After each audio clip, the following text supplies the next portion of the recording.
Əslində Sarkisyan və Koçaryan cütlüyünün heç bir siyasi gələcəyi yoxdur və onlar istər Rusiyanı təbliğ etsinlər, istər özlərini, siyasi partiyalarını təbliğ etsinlər, onların kütlə arasında, xalq arasında heç bir dəstəyi yoxdur. Amma onlar da Rusiya ilə Paşinyan hökuməti arasında münasibətlərin istiləşdiyini görərək bu imkanı Paşinyan hökumətinə verməməyə çalışırlar. Paşinyanı xalq arasında gözdən salmağa çalışırlar və hələ heç bir addım atılmadan Paşinyanın hansı addımlar atacağını, hətta Ermənistanın bir hissəsini Azərbaycana verəcəyi barədə şayələr yayırlar və s. Burada əsas məsələ, burada nə Sarkisyan, nə Koçaryan həlledici rol oynayan şəxslər olmadığından onların nə deməsi, hansı addımlar atması... Amma bir ictimai reformalaşdıra bilirlər. Hər hansı bir addım atması heç nəyə dəyişməyəcək.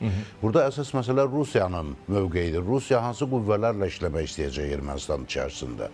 Rusiyada başa düşürlər ki, Sarkisyan və Koçaryan öz reytingini tamamilə itirib Ermənistan cəmiyyətində. Ona görə də güman edirəm ki, Rusiya siyasi hakimiyyəti heç vaxt həmin insanlara bir daha hesab götürməyəcək gələcək siyasi əlaqələrində.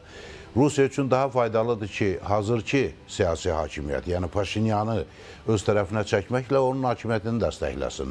Və gördüyümüz kimi bu da baş verir. Həm Paşinyanın Moskvaya səfəri, ardınca Lavrovun Ermənistana səfəri, daha bir neçə gün sonra, bir həftə sonra Valentina Matviyenkonun səfəri, bütün bunlar Rusiya siyasi establishmentin Ermənistandakı mövcud hakimiyyəti dəstəkləyəcəyinə işarədir. Əgər bir halda ki, Paşinyan hökuməti artıq prioritetləri dəyişir, Avropa istiqamətini ikinci plana keçirərək Rusiya ilə münasibətlərin yaxşılaşdırılmasına doğru addımlar atır, o zaman Rusiyanın bu oyuncunu dəyişdirməyə heç bir ehtiyacı yoxdur. Rusiya ilə Paşinyan üzərindən də öz istədiyi siyasəti yenə apara biləcək Ermənistan.